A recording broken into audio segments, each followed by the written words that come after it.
దివ్య గ్రంథం అనే పాటలో పాడుకుందామండి. దివ్య గ్రంథము దివ్య గ్రంథము ఎచటనైన చదివిన సహాయం దొరుకును. కష్టములు వచ్చిన దుఃఖములు కలిగిన విడువకుండా చదువుడి దివ్య గ్రంథము దివ్య గ్రంథము దివ్య గ్రంథము ఎచటనైన చదివిన సహాయం దొరుకును. కష్టములు వచ్చిన దుఃఖములు కలిగిన విడువకుండా చదువుడి దివ్య గ్రంథము.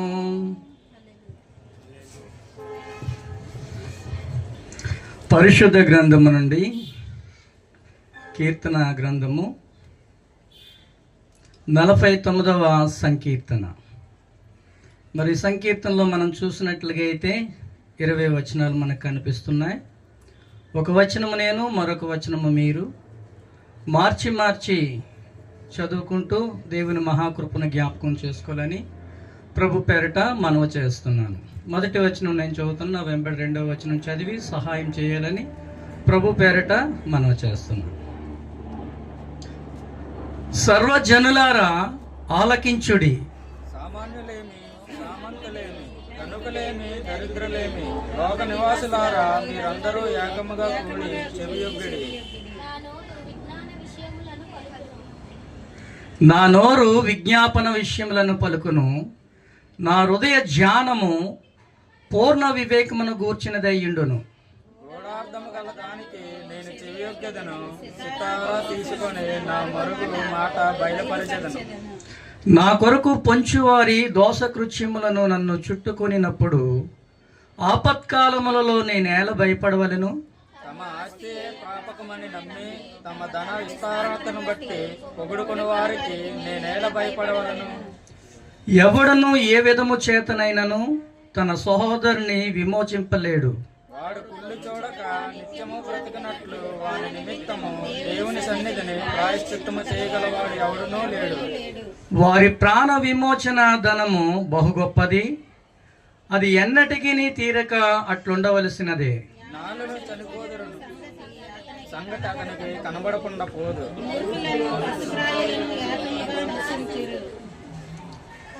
వారు తమ ఆస్తిని ఇతరులకు విడిచిపెట్టెదరు, తమ ఇండ్లు నిరంతరము నిలుచుననియు తమ నివాసములు తరతరములకు ఉండుననియు వారు అనుకొందురు. తమ భూములకు తమ పేర్లు పెట్టుదురు.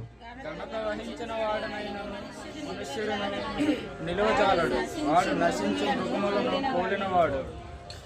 స్వతిశయ పూర్ణులగును వారి నోటి మాటను బట్టి వారిని అనుసరించిన వారికి ఇదే గతి. వారి పాతాళములో ముందుగా ఓర్చబడును.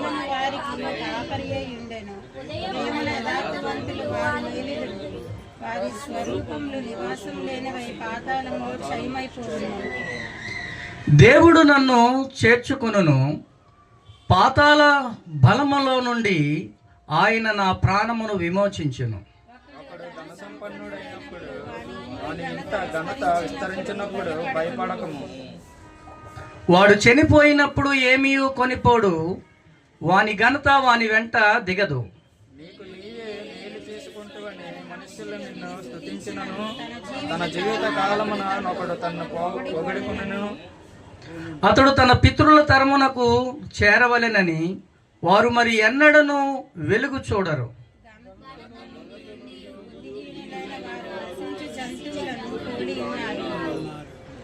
మంచిది ప్రియులరా, మరి పరిశుద్ధ లేఖనాల్లో ఈ కోరహు కుమారులు రచించిన దైవజనాన్ని మరి ఉదయకాల సమయంలో మనం ధ్యానించుకోవాలని ప్రభు పేరిట మనం చేస్తున్నాను.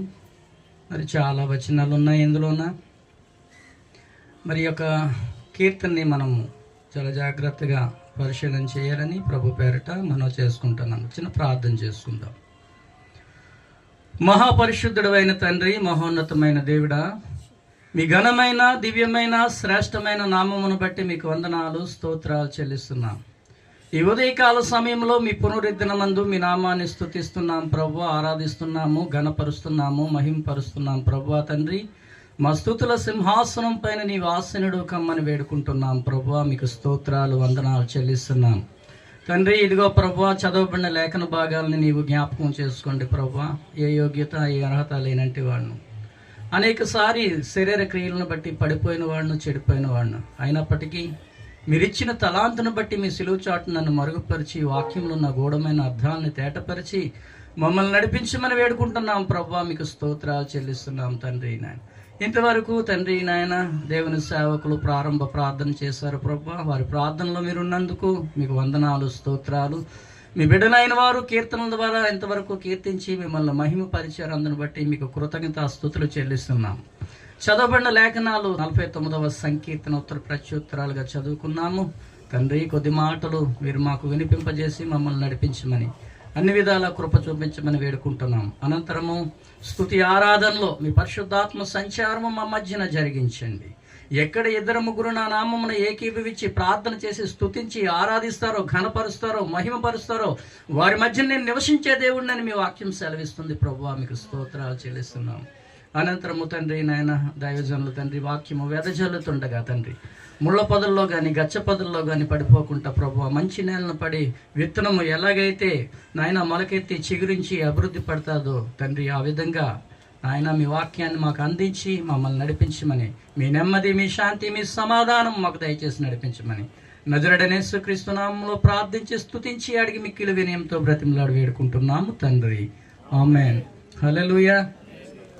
ప్రభునందు ప్రియమైన దేవుని ప్రియులారా, మరి ఇక్కడ ఈ యొక్క వాక్యాన్ని మనం చూసుకున్నట్లుగా అయితే కోరహ కుమారులు రచించిన దైవజ్ఞానముగా మనకి ఇక్కడ కనిపిస్తుంది. మరి ఈ వాక్యంలోన మనము చాలా చక్కగా ఆలోచన చేసినట్లయితే 2 రకాల జనాంగము కనిపిస్తుంది.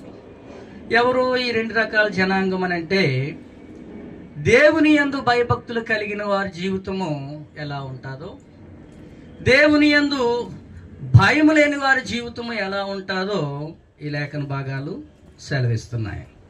మరి ఆ మాటకు వస్తే మనం చూస్తుంటే దేవుడు అంటున్నాడు, సర్వజనులారా ఆలకించండి అంటున్నాడు. ఈ సృష్టిలో ఉన్న సమస్తమైన ప్రజలతోటి దేవుడు మాట్లాడుతున్నాడు. వారు ఎలాంటి వారైనప్పటికి కూడా ఆయన యొక్క దేవుని వాక్యం చెప్తుంది, సామాన్యులైన అవ్వచ్చు, సామంతులైన అవ్వచ్చు, ధనికులైన అవ్వచ్చు, దరిద్రులైన అవ్వచ్చు, లోక నివాసులందరూ ఏకముగా కూడి దేవుని నామాన్ని స్తుతించాలని ఆయన ఒక పిలుపునిస్తున్నాడు. ఈరోజు ఆయన పిలుపుని అందుకొని దేవుని మందిరంలో నీవు నేను క్షేమంగా ఉన్నాము. ఇటువంటి క్షేమకరమైన జీవితాన్ని అందరూ అనుభవించాలని దేవుని చిత్తమై ఉన్నట్లుగా దేవుని లేఖనాలు చక్కగా తెలియపరుస్తుంది.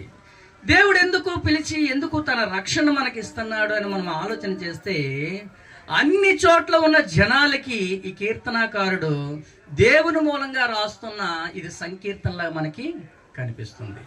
వాళ్ళు ఉన్నోళ్ళైనా, లేనోళ్ళైనా, ఇంకా అధికారులైనా, అసమర్థులైన ఎవరైనా సరే దేవుని పిలుపుని అందుకొని దేవుని సముఖములో ఆయన దీవెనలు పొందుతూ దీవించబడాలని యొక్క కీర్తనాకారుడు ఉద్దేశమై ఉన్నట్టుగా మనకి ఇక్కడ తెలియపరుస్తుంది. అందుగురించి అంటున్నాడు, ఎందుకు ఆయన ఆలకించమంటాడంటే ఆయన దగ్గర కొన్ని ప్రాముఖ్యమైన స్థితిగతులు ఉన్నాయి. అవన్నీ కూడా దేవుని ప్రజలైన వారు పొందుకోవాలనేసి దేవుడు ఆశ కలిగి ఉన్నాడు. అందుగురించి ఆయన పిలుపునిస్తున్నాడు, సర్వలోక నివాసులారా ఆలకించండి.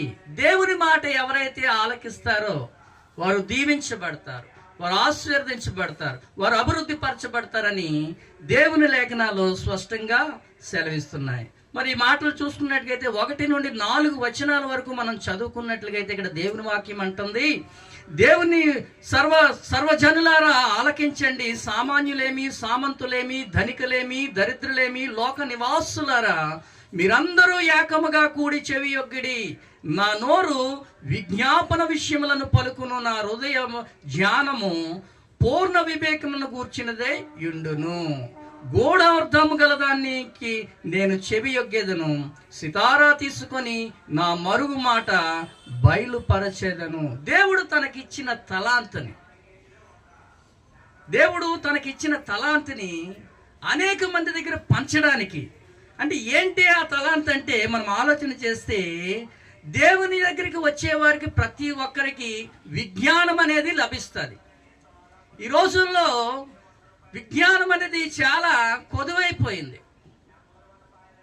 విజ్ఞానం అనేది చాలా కొదువైపోయింది. ఎందుకంటే ఎవరు ఇష్టానుసారంగా వారు జీవించే స్థితిలో ఉన్నారే కానీ దేవుని మహిమార్థమే జీవించాలని ఎవరు అనుకోవటం లేదు. అందుగురించే దేవుడు ఈ మాట సెలవిస్తున్నది, సర్వజనులారా ఆలకించండి, నా మాట ఆలకించండి, నేను పలికే పలుకు మీ జీవితానికి ఒక విజ్ఞానకరంగా ఉంటుంది అనేసి ఇక్కడ దేవుని మాట సెలవిస్తుంది. ఇంకా అక్కడితోటి ఆయన ఆగిపోవటం లేదు, కానీ వివేకం కోసం మాట్లాడుతున్నాడు. ఇది ఎలాంటి వివేకం అంట? పూర్ణ వివేకం అంట. ఈరోజు వివేకం లేక ప్రజలు సతమతం అయిపోతున్నారు. ఏం చేయాలో తెలియటం లేదు, ఏ మాటకి ఏ సమాధానం చెప్పాలో తెలియటం లేదు, ఏ ఆలోచన చేయాలో ఎవరికి అర్థం కావటం లేదు.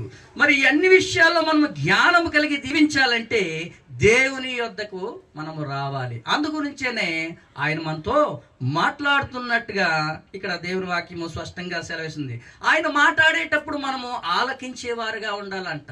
ఎందుకు ఆలకించేవారుగా ఉండాలంటే దేవుని దగ్గర జ్ఞానం ఉన్నది. ఈ జ్ఞానము మనకి లోకానుసారమైన జ్ఞానము అంతంత మాత్రమే, కానీ దైవికమైన విజ్ఞానం మనం పొందుకోవాలని దేవుడు ఆశ కలిగి ఉన్నట్లుగా ఇక్కడ మనకి తెలియపరుస్తుంది. 4వ వచనంలో మనం చూసినట్లుగా అయితే, గూఢార్థము గలదానికి నేను చెవి యొగ్గేదను, సితారా తీసుకొని నా మరుగు మాట బయలుపరిచేదను. మరుగై ఉన్న మాటలు, దేవుని మాటలు మర్మమైనవి, అవి మరుగైనవి. అవి నీవు పొందుకోవాలంటే ఆయన మాట మనము ఆలకించాలని దేవుని మాట సెలవిస్తుంది. ఎందుకంటే మనము చెవి యొగ్గితే గాని ఆ మరుగు మాట మనకి బయలుపరచదు. ఆయన పిలిచేటప్పుడు ఆయన పిలుపును మనం అందుకొని మనము నడిపించబడేటప్పుడే ఆయన మనతో మాట్లాడతాడని ఇక్కడ దేవుని వాక్యం చెప్తుంది. ఇక్కడ ఏంటంటే ఈ కీర్తనలో అంతా ఉన్న సందర్భం ఏంటిని మనం ఆలోచన చేస్తే, దేవుని యందు భయభక్తులు కలిగిన ఇరుకు మార్గంలో వెళుతున్న వారి కొరకు ఈ కీర్తన ఈ 4 వచనాల్లో మనకి కనిపిస్తుంది ప్రియులారా. ఎందుకంటే ఎవరైతే దేవుని యందు భయభక్తులు కలిగి ఇరుకు మార్గంలో వెళ్తున్నారో వారు ఏ విషయంలో కూడా భయపడిన అవసరం లేదంట. ఏమండి, ఏ ఒక్క విషయంలో కూడా వారు భయపడని అవసరం లేదని దేవుని వాక్యము సంపూర్ణంగా మనకి తెలియపరుస్తుంది. ఎందుకంటే ఆయనే మన జీవితంలో సమస్తమై ఉన్నాడు కాబట్టి మనం ఏ విషయాల్లో కూడా మనం భయపడని అవసరం లేదని ఇక్కడ చెప్తున్నాడు. ఇక్కడ 4 వచనాలతో ఈ మాట మాట్లాడుతూ అంటున్నాడు. 5వ వచనంలోన, నా కొరకు పొంచి ఉన్న వారి దోషకృత్యములు నన్ను చుట్టుకొనినప్పుడు ఆపత్కాలంలో నేను ఎలా భయపడవలెను. ఎంత గొప్ప మాట అండి ఇది.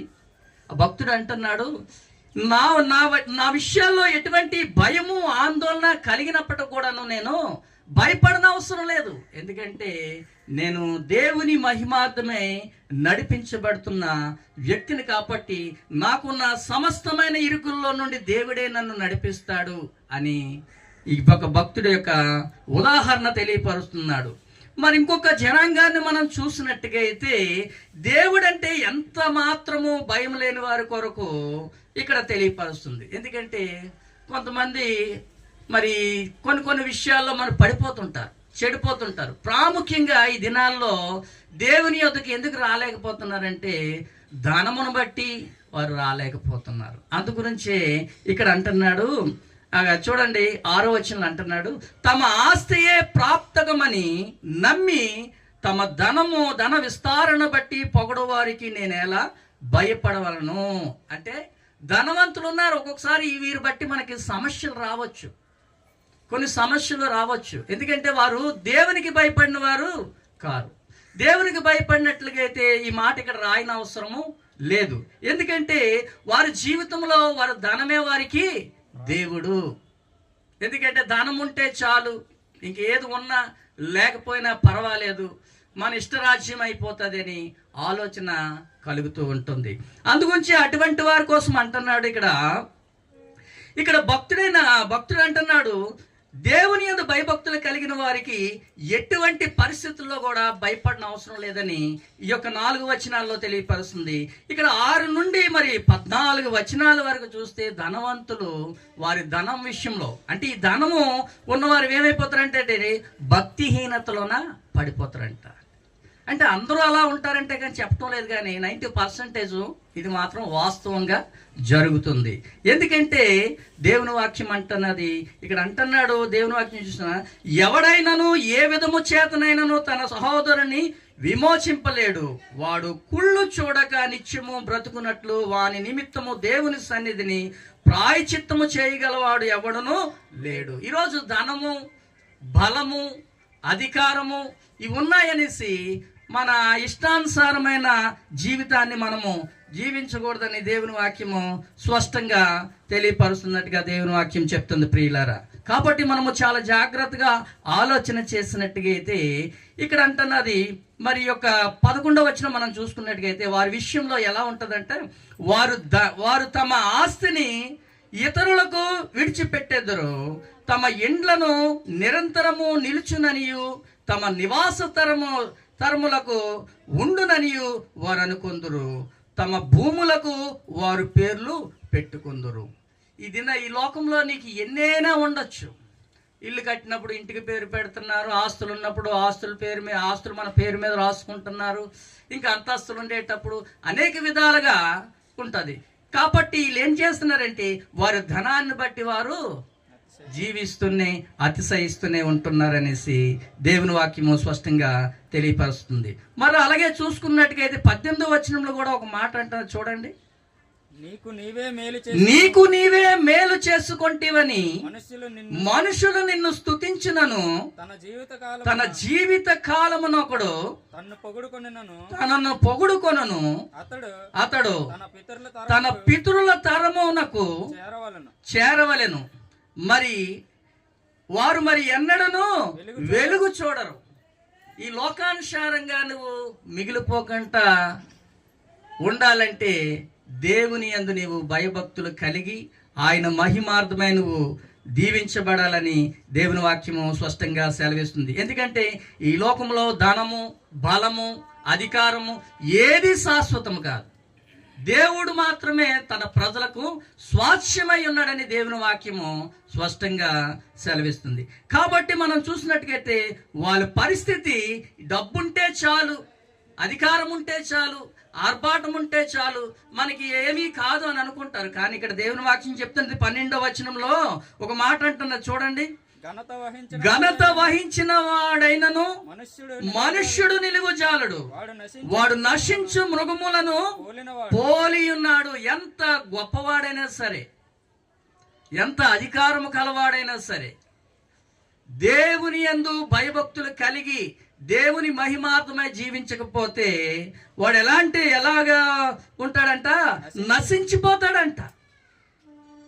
వాడేంటంటే ఘనత ఉండొచ్చు, నీకు పేరుండొచ్చు, ప్రఖ్యాతులు ఉండొచ్చు, కానీ నీవు దాన్ని బట్టి అతిశయపడినట్లుగైతే ఒక దినాన నీవు నశించిపోతావు, నీకు పునరుద్ధానం అనేదే ఉండదు అని దేవుని వాక్యం చెప్తుంది. కనుక మరి దేవుని యొక్క మాట చొప్పున దేవుని యందు భయభక్తులు కలిగి జీవించిన ప్రజలకి దేవుని వాక్యం చెప్తుంది. 15వ వచనం ఒకసారి చదవండి అమ్మ. అక్కడ దేవుడు నన్ను చేర్చుకొనును పాతాళ బలములో నుండి ఆయన నా ప్రాణమును విమోచించెను. నీకున్న అతి తక్కువ స్థితిలో నుండి నీవు దేవుణ్ణి స్తుతించినట్టుగా అయితే, నీవు దేవుణ్ణి ఘనపరిచినట్టుగా అయితే, నీవు దేవుణ్ణి మహిమపరిచినట్టుగా అయితే దేవుడు నిన్ను చేర్చుకోవడానికి ఆయన సంసిద్ధముగా ఉన్నట్లుగా ఇక్కడ దేవుని వాక్యము సెలవిస్తుంది.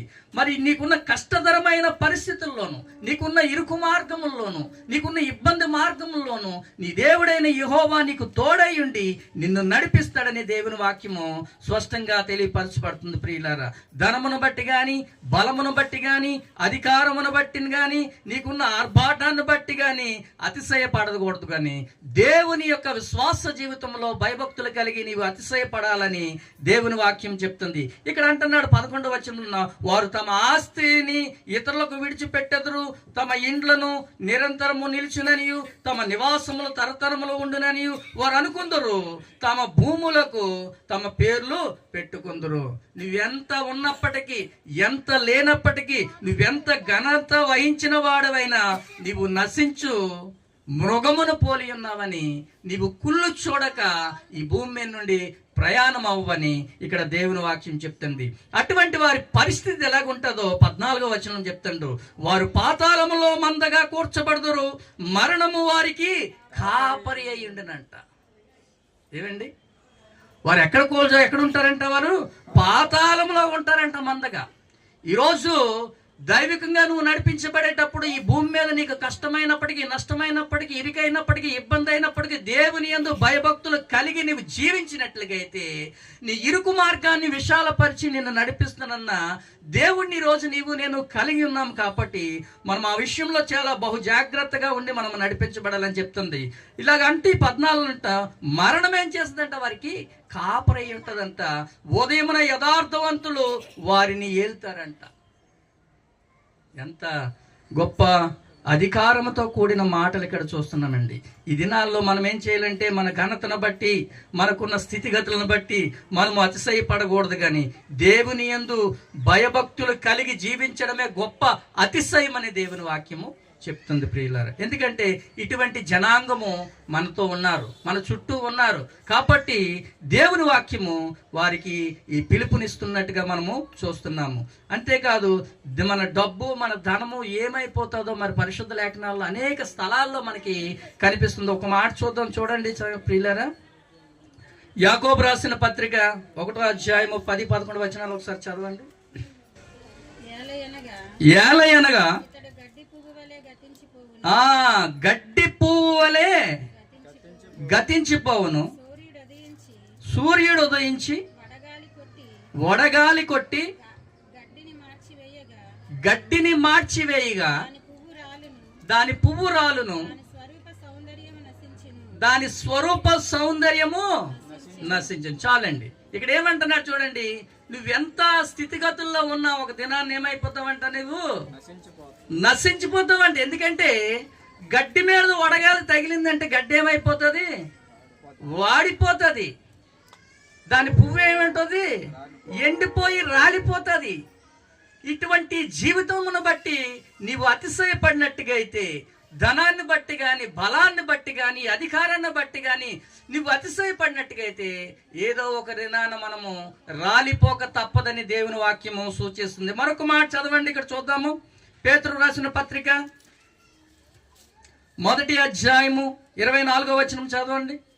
సర్వ శరీరులు ఆ గడ్డిని పోలి ఉన్నారు, వారి అందమంతయు గడ్డి పువ్వు వలె ఉన్నది. గడ్డి ఎండును, దాని పువ్వు రాలును. అయితే ప్రభు వాక్యము ఎల్లప్పుడూ నిలిచి ఉండేది. ఏంటంటే దేవుని యందు భయభక్తులు కలిగిన జీవితం మాత్రమే. ఈరోజు దేవుని వాక్యం చెప్తుంది, గడ్డంట ఎండిపోద్ది, దాని పువ్వు ఏమైపోతుందంట? రాలిపోతుంది. ధనవంతుల యొక్క పరిస్థితి కూడా ఆ విధంగానే ఇక్కడ మనకి కనపరచబడుతుంది.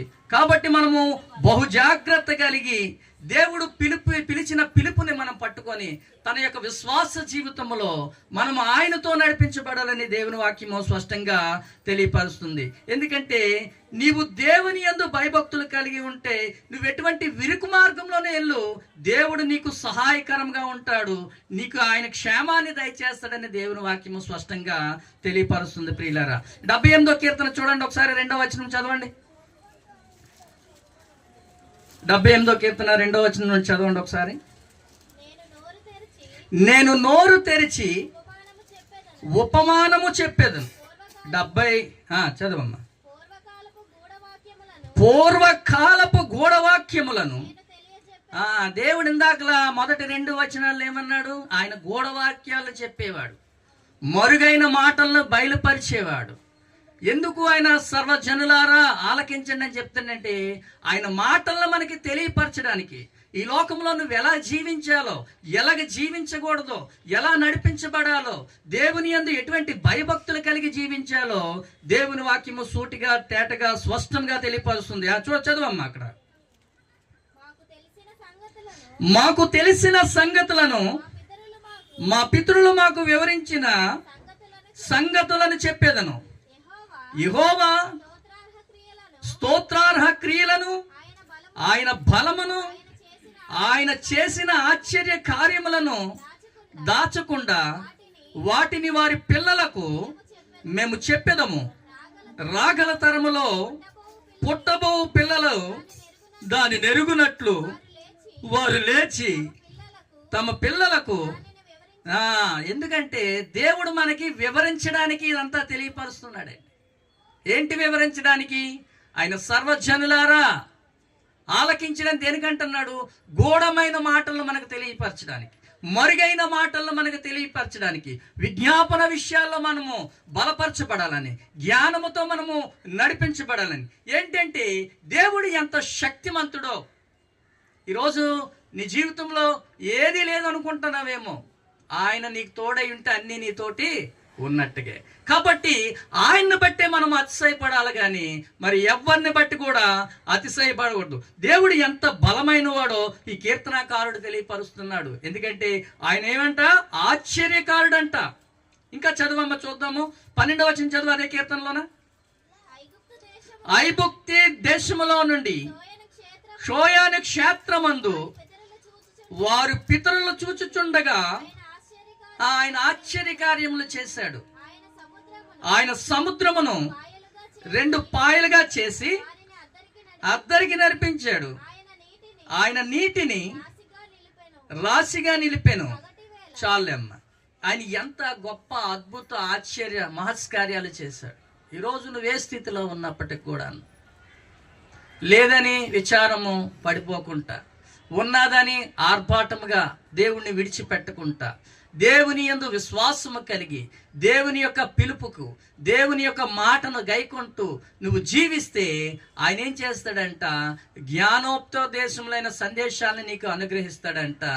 మరి ఉన్న దాచబడిన ధనము వెలుగు తీయబడినట్లుగా ఆయన నీతో మాట్లాడతాడంట. ఎందుకంటే ఆయన నోరు విజ్ఞాపన విషయంలో నీకు జ్ఞానముతో నడిపిస్తుందంట. ఎందుకంటే నీకు వివేకము లేకపోవచ్చు, ఆయన నీకు వివేకమై ఉంటాడు, ఆయన నిన్ను నడిపిస్తాడు అనేసి దేవుని వాక్యం స్పష్టంగా తెలియపడుతుంది. ఎందుకంటే ఆయన పూర్ణ వివేకము గల దేవుడు. పాము అంట వివేకము గలదంట, పావురము నిష్కలంకమైనది. ఇటువంటి జ్ఞాన సంబంధమైన విషయాల్లో మనము నడిపించబడాలని దేవుని వాక్యము గొప్పగా సూచిస్తుంది. ఎందుకంటే ఆయన పిలుపుని ఎందుకు ఇస్తున్నాడంటే, ఆయన ఆలకించమని ఎందుకు చెప్తున్నాడంటే, ఆయన యొక్క మర్మములు తన బిడ్డలైన వారికి తెలియపరుస్తూ భయపడకుండా జీవించాలనేసి గూఢమైన అర్థాలను మనకి తెలియపరచాలనేసి ఆయన చెవి యొగ్గమంటాడు. ఎందుకు ఆలకించమంటాడు? ఎందుకు చెవి యొగ్గమంటాడంటే గూఢమైన అర్థాలను ఆయన తేటపరచడానికి, మరుగైన మాటల్ని ఆయన నీకు బయలుపరచబడ్డానికి తెలియపరుస్తాడు. కష్టం వచ్చిందని బాధపడుతున్నావా? బాధ ఉందని కుషించిపోతున్నావా? నశించిపోతున్నావా? నువ్వు ఏ విషయాల్లో కూడా బాధపడ అవసరం లేదు, కానీ నువ్వు దేవుని బట్టే అతిశయపడాలి. ఎందుకంటే దేవుడు ఇరుకునందున్న వారికి విశాలతను కలుగజేసే దేవుడు. 118వ కీర్తనలు ఇదే మాట చెప్తుంది కదా, ఇరుకునందుండి మొరపెట్టగా విశాల స్థలమందు నాకు మార్గము సిద్ధపరిచిన దేవుడు మనకు తోడై ఉన్నాడు. కాబట్టి దేవుని ప్రజలు ఎలా ఉండాలంటే భయభక్తులు కలిగి ఆయన మాటకి చెవి యొగ్గేటట్టుగా ఉండాలి. ఆయన మాట్లాడే విషయాలు విజ్ఞాపన విషయంలో తన నోరు తెరిచి గూఢమైన వాక్యములను, మరుగైన మాటలను మనకు తెలియపరచబడ్డానికి దేవుడు సంసిద్ధుడిగా ఉన్నాడు. కాబట్టి మనము ఆయన మహిమార్థమై జీవించాలి. ఈ యొక్క మాటలు మరి భయభక్తులు లేని జనాంగానికి కెట్టవండి.